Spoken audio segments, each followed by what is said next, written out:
Hey, this is Michaela, and you're listening to Dan Lupinski on the Dan Lupinski radio program. Happy Sunday, everybody. Welcome to the Dan Lupinski Internet Radio Show. I am Dan Lupinski. Hey, how about them Blackhawks? They beat Washington Capitals Day 3-2. All right. Go Blackhawks. And it's 64 degrees here in Chicago, so you got to love it. So my guest today... And you're listening to Dan Lupinski on the Dan Lupinski radio program. Happy Sunday, everybody. Welcome to the Dan Lupinski Internet Radio Show. I am Dan Lupinski. Hey, how about them Blackhawks? They beat Washington Capitals Day 3-2. All right. Go Blackhawks. And it's 64 degrees here in Chicago, so you got to love it. Was it a preview? And you're listening to Dan Lupinski on the Dan Lupinski radio program. Happy Sunday, everybody. Welcome to the Dan Lupinski Internet Radio Show. I am... It's just caught in an endless loop now. So we start again? No, you're fine. Oh, okay. No, you're fine. Go with it. Okay, anyway. Your guest is... My guest today is Erik Cunningham. Erik, how are you? Good. How you doing? Very good. Are you getting ready to watch the Academy Awards? Yeah, it's actually right down the street from me. Really? Yeah, it's pretty crazy down here. They've blocked off all the streets. You can't even walk down there, really. Did Elton John do something for you guys last night? I have no idea. I fell asleep early last night. Okay, because I know somebody was posting that he did some kind of party. I don't know. So anyway, around here right now, it's crazy. It's going to be a very crazy night tonight. I bet. Who do you think will be the big winner tonight? Oh, Revenant. It's going to sweep. I mean, there's no question in my mind. I remember when I saw the trailer for that thing. I was like, that's going to win everything. Before I even saw the movie, I just knew that was going to win everything. Okay. So, Erik, where are you originally from? Suburbs of Chicago. It's where I lived and grew up. Northbrook originally. Okay. Where'd you go to school? High school, I went to Glenbrook North, but I don't know if you really want to call that schooling because I didn't really attend class. But right. I eventually, once I got my act together, I went back to Columbia. First, I went to Oakton Community College. Then I went to Columbia College in Chicago and studied screenwriting and film there. Okay. Now, what made you get interested in doing that, screenwriting and all that?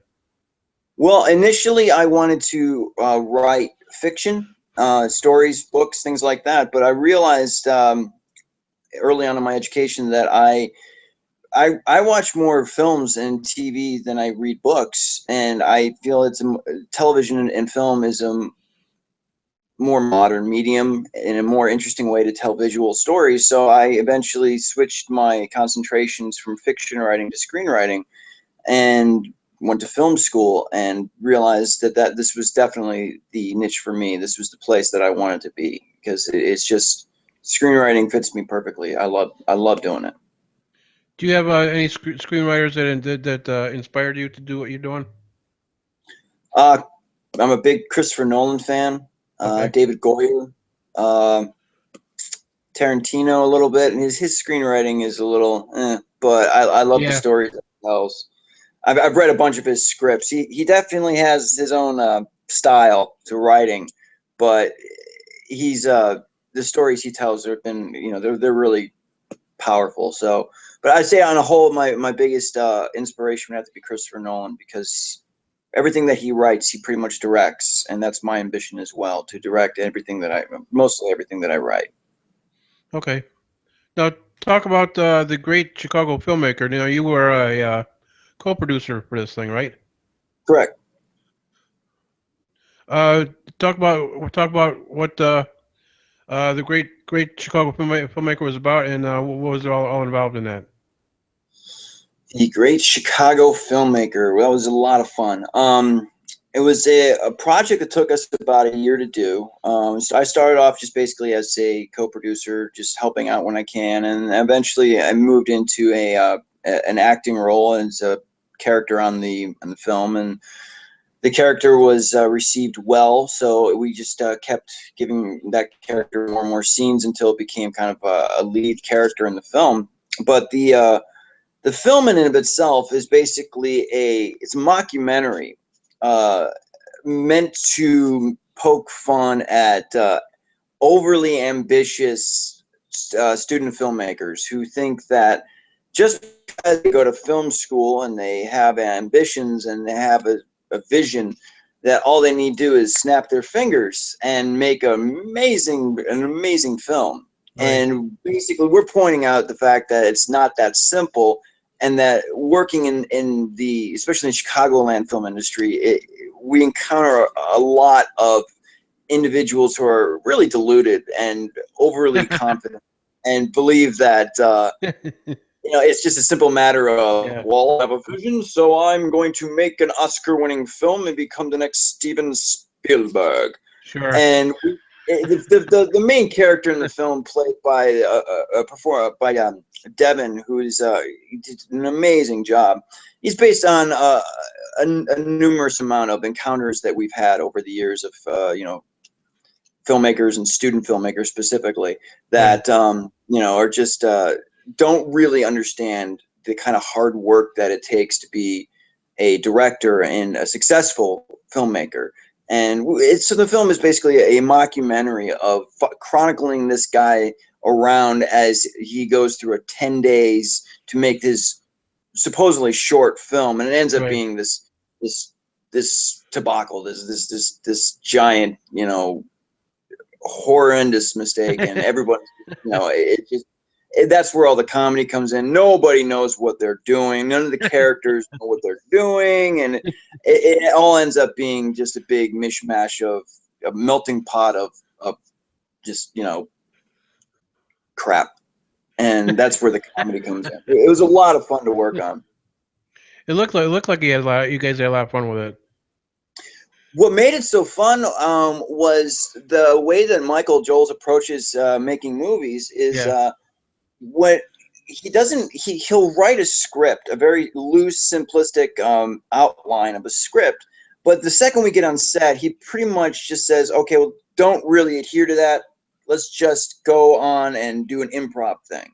Right. And that allows the actors to use their spontaneity to bring in a genuine impression, a real reaction to whatever the other character might be saying. So we were all just improvising off the top of our heads for the most part. I mean, we knew the direction we wanted to go and what we wanted to say for the most part, but how we got there was up to us. Right. And that led to a lot of fun and a lot of takes, a lot of different takes that we ended up not using. Some of them were just completely out, just crazy. But it was a lot of fun because we weren't bogged down by the idea that we had to make sure that this line was in the right spot and say the right, right words in the right spot and the right inflection and the right reaction and et cetera, et cetera. We just had fun. We just, called to action and we went with it. And that's what made it so much fun. And I think that really reflects on the film itself. You can see that in the way that we interact with each other. What character did you play in this? I basically played myself. His name's Gerald, and he's kind of like the cynical jerk who realizes that this is the most ridiculous thing. And my attitudes were basically that of how I would actually react in that situation, which basically was, this is ridiculous. What are we doing here? We're wasting time, and it's just, I'm like I wouldn't say the voice of reason, but the grounded voice who sees that this is just a joke. And I eventually, I can't work with the actor or the director anymore because I realize what a ridiculous, deluded, ego-filled mania man he is. So I eventually walk off and do my own project within the confines of the film. And so that's basically what I'm playing. I'm more or less playing myself, my jaded, pessimistic self. Okay. Now you won some awards for this film, didn't you? I do not remember exactly what they were, but I believe Michael Joles would know exactly what those were. But it did receive a lot of attention. We played it in a few theaters. We got a really good, a lot of people came to see it, so it did very well. We were very happy with how it turned out. We went through a few different final cuts on it, but I think once we got to the final cut that we ended up putting on the Blu-ray and showing in the theaters, we were all pretty happy with what ended up being the final product. And I was, it's very cool to at this point to be able to see your name on a Blu-ray, and Right. it was, my face was on the cover of the Blu-ray, and on the flipping on the back it says produced by, and my name's on there. And I think everyone had that feeling when they saw it, that this was something more than just a silly little YouTube video, that we worked hard on it, and it was something that we could all be proud of. Okay. Now you want to talk about a fleeting moment? Fleeting Moment. That was my my ambitious little short film that I made about 7 months, over last summer. Fleeting Moment was basically a short film that I wrote, directed, produced, and thanks to the influence of Michael Joles, decided to star in. And he said, "Yo, you're such a good actor. You should star in it. No one else can play this role." And I shouldn't have listened to him. I just I was overburdened with so much responsibility. It was something I wrote, and now I'm directing, and I'm acting, and I'm making sure I'm producing. So it was a lot of craziness. But basically, it's Groundhog Day meets Train Spotting. So it's basically a story about a couple. It's about a 7-minute long film, five, Right. 6-minute long film. And it's a couple that is strung out on heroin, a heroin couple. And what ends up happening is this guy comes home after scoring a bunch of heroin in the city of Chicago, and in the process of getting home, his girlfriend overdoses and dies. Right. And in this panic, he's running around the room trying to figure out what to do. And in that moment, time restarts, and it restarts to the point where he just entered into the house, and he starts it all over again, and she ends up dying yet again, and goes through the whole process again, and she ends up dying yet again. So that time is looping. She's not aware that time is looping, and he's stuck in this, like Bill Murray in Groundhog Day. He's stuck in this loop, and he's kind of going crazy trying to figure out how to get out of it. And it's a metaphor. It's a metaphor for addiction. The idea is that no matter how many times you wake up every day, Right. you're always going to end up repeating the same routine over and over and over and over and over again. Right. No matter how many times you say you're not going to do it. I'm not going to touch my addiction today. I'm not going to get high. I'm not going to drink. I'm not going to gamble, whatever the case is. You always end up falling into that same repetitive cycle over and over and over again. Right. And that was the idea of the film. And it was meant to be, symbolic of that. And what we ended up wanting, the idea was to shoot it Birdman style, which ended up being really difficult with time loops and resetting the set and everything, because we didn't want to call cut. We wanted that camera to keep rolling without stopping. And it made it a difficult shoot, but I think in the final end, the final product is, I was pretty proud of it. I was pretty happy with what ended up being the final product. Next time I will hire an actor instead of me playing it myself. Mike thinks I'm a great actor. I mean, I prefer to be behind the camera. I think the production would have been a little bit smoother and easier on me if I wasn't acting in it. So, but that's it was an ambitious little film that I made. So, and it's very personal to me, and I really felt that it was a story that needed to be told. What is it you enjoy the most about filmmaking?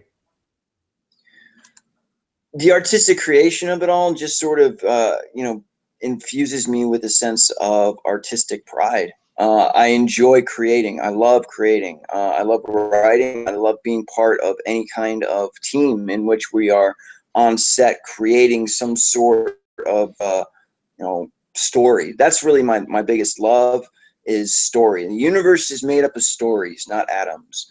Right. And I think that, you know, getting lost in a good story is something that you know, I've been doing my whole life. I love getting lost in stories, escaping into another world, whether that's a movie, a Yeah. book, a television show, a video game, you know, whatever it might be. And I got tired of just being on the receiving end of that. I wanted to create. I wanted to write. Right. I wanted to make my own films and be part of that process. And is, you know, one of the greatest way to, you know, pass down information from one generation to another, and it's a great way to express yourself without having to, I don't know, be, I don't know, for instance, I used to write poetry, you Right. know, but who reads poetry anymore, you know? And you know, my poetry ended up just sitting in my journal. No one's ever going to read it, and it's just one of these little things that I used to do. And I'd write little short stories and things like that, but they never did anything or went anywhere. But making a movie, making any kind of production, ends up being something that, you know, can go online, can, you know, be distributed via DVD or whatever, and, you know, share your story. I mean, you can write as much as you want, but if you're not sharing that story with others, Right. it's almost like, well, why are you doing it? I mean, it makes you feel better, great, but if you're not sharing that story, you know, then why bother, almost. Yeah. So a movie, whether it's a 5-minute film or a feature film, and whether it's a comedy or a dark drama with somebody dying in the end, you know, sharing that story is very important to me. And I think that making movies is the best way to go about doing that. And I love movies. You know, bottom line, it's, how can you not? You know, movies are awesome. Oh, I think so. Now, from a very young age, did you see yourself from the beginning getting into something like this? Uh, in the back of my mind, it was always there. I always thought that I'd love to get involved in the film industry. I never really considered it to be a viable career option until I Right. got into my mid-20s. I always wanted to play music. That was always my first love. I played guitar and I sing, and I wrote a whole bunch of songs. I had a band. We were playing. Did you? I did a show with Fallout Boy before they were anybody, back in Glenview. Yeah. And you know, I loved doing music, and that was my career ambition initially. That didn't go anywhere, and that just sort of fizzled out, and nothing ever came of it. So I decided to, you know, shift gears and move into storytelling, and then that morphed into filmmaking. I'm not the kind of guy who can do the 9 to 5 business suit cubicle thing. Yeah, I've right. tried it, and it drives me insane. I can't sit Yeah. there for 8 hours in a little box with a little computer and having some guy in a suit sitting over me going, "You're not doing your job well enough." And it's just, Yeah. I've I can relate to quit that. oh yeah, I'm sure many of us can. Yeah. I've quit many a jobs or fired, I don't know, mutual agreement, because I basically told them off. Like, don't talk to me like that, blah, blah, blah, whatever. Yeah. Point is, I wasn't a fit. The glove didn't fit. And I can't do that kind of stuff. It's so, film world is it's the best way. I love it. It fits me perfectly. You know, I came out here to LA, and I'm working over at a production company right now, and I love it. You know, it is kind of office work, but it's different. You know, I'm working in an office doing, you know, office stuff, but it's not like a cubicle where I'm doing accounting reports on my laptop. I'm reading Right. script and writing reports on them and doing things like that. So, and I'm part of the industry on a very small level, but, you know, I'm moving my way up. So yeah, I can't see myself doing anything else. I can't. They say if you love what you do, you'll never have to work a day in your life. Hmm. And That's very true. I get to work at 9 a.m.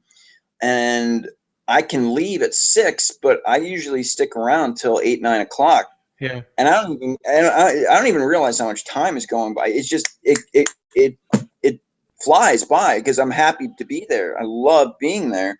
Whereas I remember working at Best Buy on the oh yeah, sales floor, and it was just the worst damn thing in the world. You know, you do a lap around the department, walking around the TVs, and you're just like, okay, all right, let's go look at the clock. And you're hoping to God maybe 20 minutes have gone by, but only time drags 3 on. minutes have gone by, and you just go, Yeah. ah! And it's the worst thing in the world. And that 8 hours takes an eternity. But Yeah. if you love what you do, you never work a day. Yeah, I Right. get to work before I know it. It's time to come home, and that's great. I love it. Heaven knows with idle time what do you do with idle time, right? But I agree with it too. You're like I've done it where I'm concentrating on something and time goes by a little bit faster when I'm doing something. Oh yeah, So especially if it's something, go ahead. no, especially if it's something you love. That's all. Yeah. Right now you're constantly working. You're pretty busy with the filmmaking. I'm busy out here in LA. Yeah. And the place I'm at right now, they keep me very, very busy. I'm constantly they're giving me new scripts to read, new books to read, any kind of book that they might be interested in turning into a television show, a movie, miniseries. Excuse me. Excuse me. Whatever they might want to do with it, they give it to me or somebody else like me, and we read it and we write coverage on it and let them know if it's worthy of their consideration and if they should take a look at it. And if it ends up becoming something, then I get noticed. But 99% of the stuff I read is just garbage. It's not very good stuff. It's submitted and we just take 5 minutes to flip through it, and we know that we're not going to be interested in it. But every now and then we'll come across something that's very, very promising. In fact, I just read a book, sci-fi book that I loved, and I'm hoping that it will be turned into something. I don't know if I can say what it is, but it was an amazingly powerful sci-fi story, and I gave it my full recommendation, and I'm really hoping it gets turned into something because I think it'd be a very powerful movie. But I'm not sure if I can mention what it is. So Okay. How long have you been out in LA? about 7 months. Really? Yeah, I like living there. it's weird, man. It's weird. What's the weather like there today?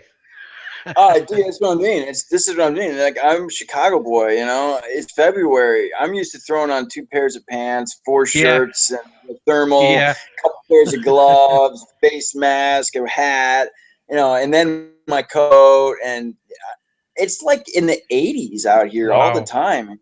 Nice. And it's February. It doesn't make any sense. It's the Twilight Zone. It's 86, 90 degrees in the middle of February. Wow. I throw on a thin leather coat and I walk outside and I'm like, I got to take off a layer or two because my instincts are just, it's February. Throw on an extra layer, and I get outside and it's stifling.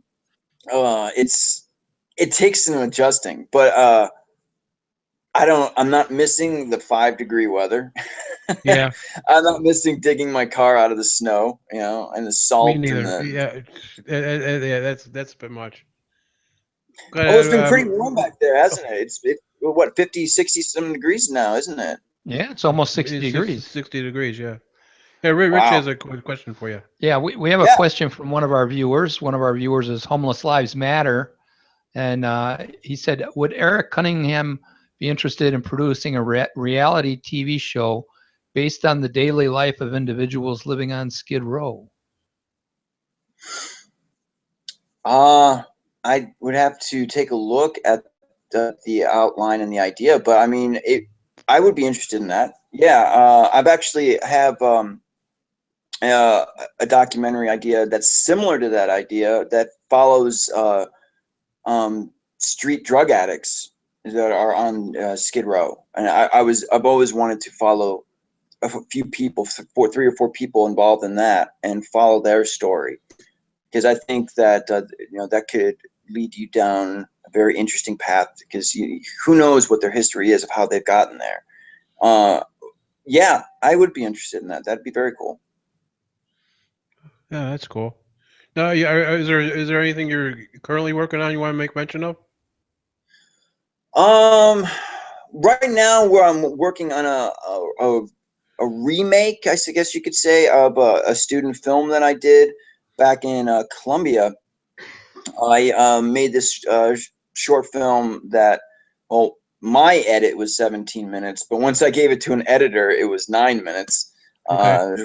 Shows I'm not an editor. But it was a very short student film that I did, and right now I'm working on it with Matthew Weinstein and Michael Joels.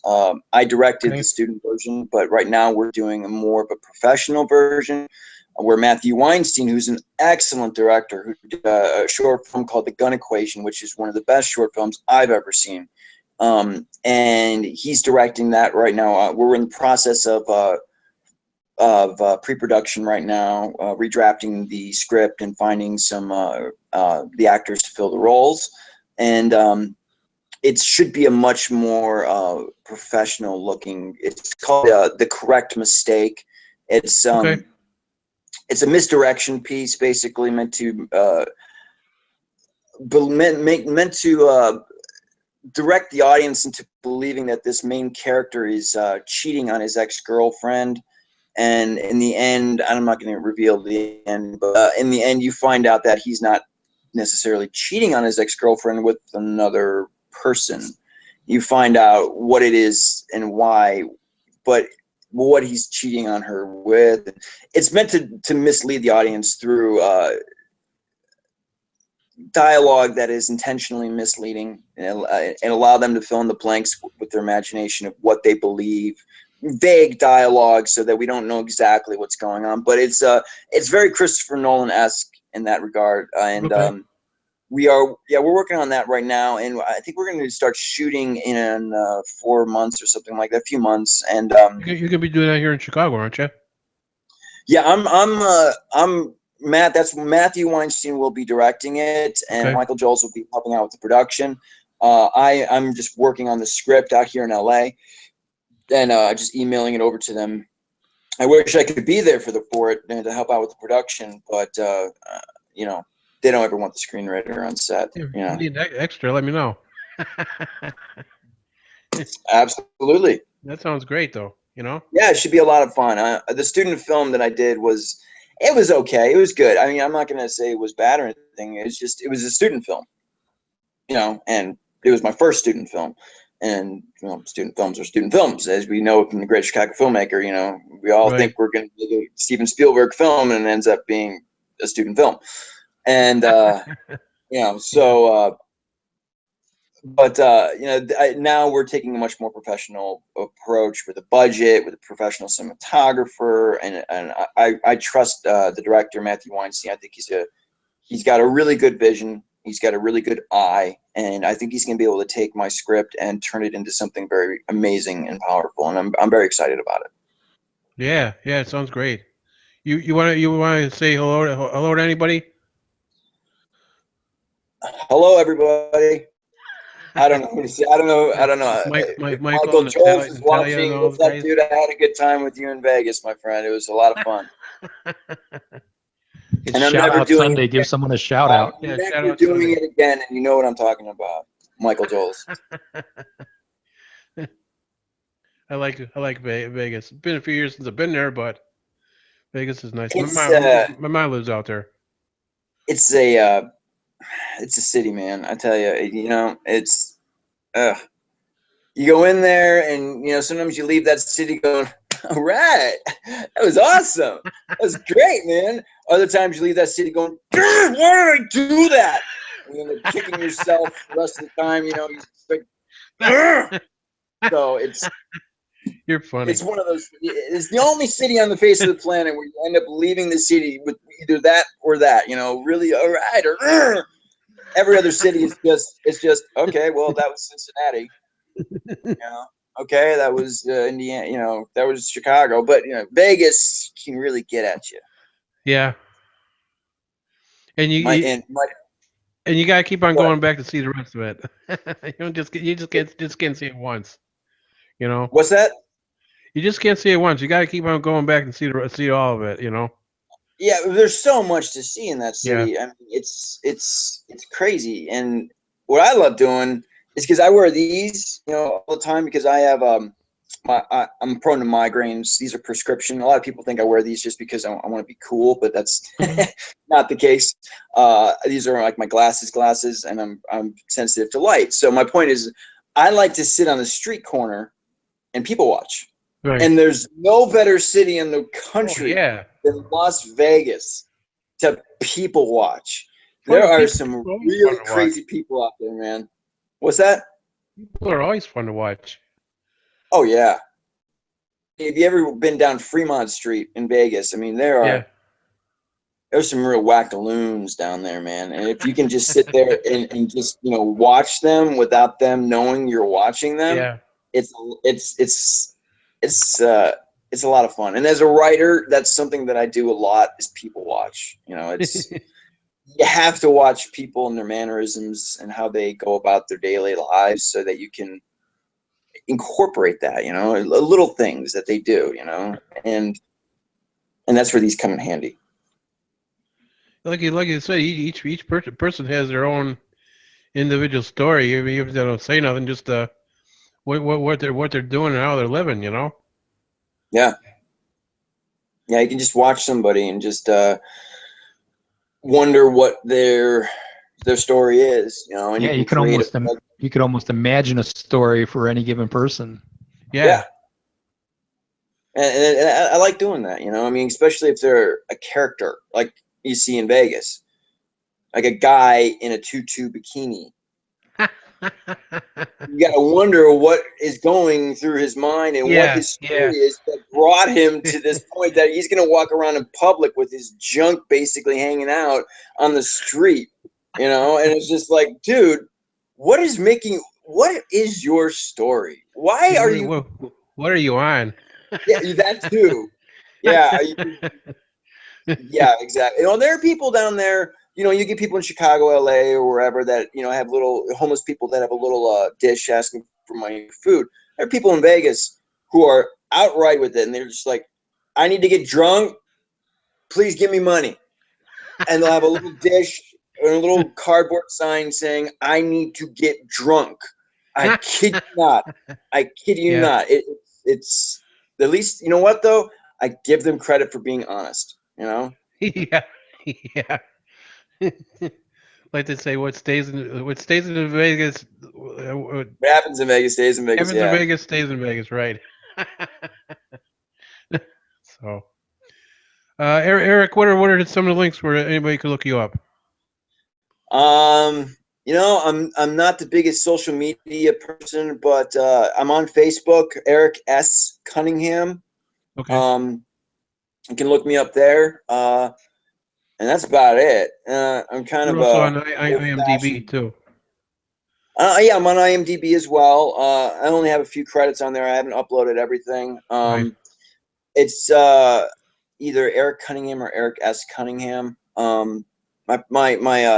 My pen name is Erik S. Cunningham, Right. but it might be under Erik Cunningham. But yeah, you look me up on IMDb, and I'm on Facebook. If you want to shoot me a friend request, I'll be happy to, you know, add you my list of like 150 friends. So yeah.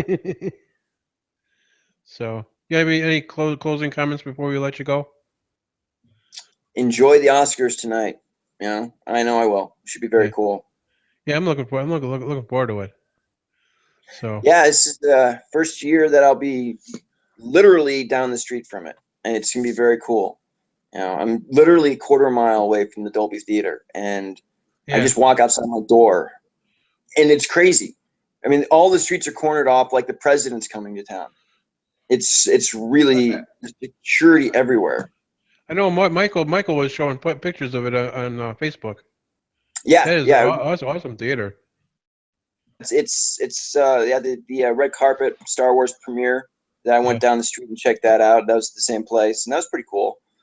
They had a lot of security for that. They had metal detectors on the street, on the sidewalk. You're walking down the street, you're walking down the sidewalk, and you don't even want to go into the theater or check out the red carpet. You just need to get from point A to point B. You had to walk through a metal detector during the Star Wars premiere, red carpet premiere.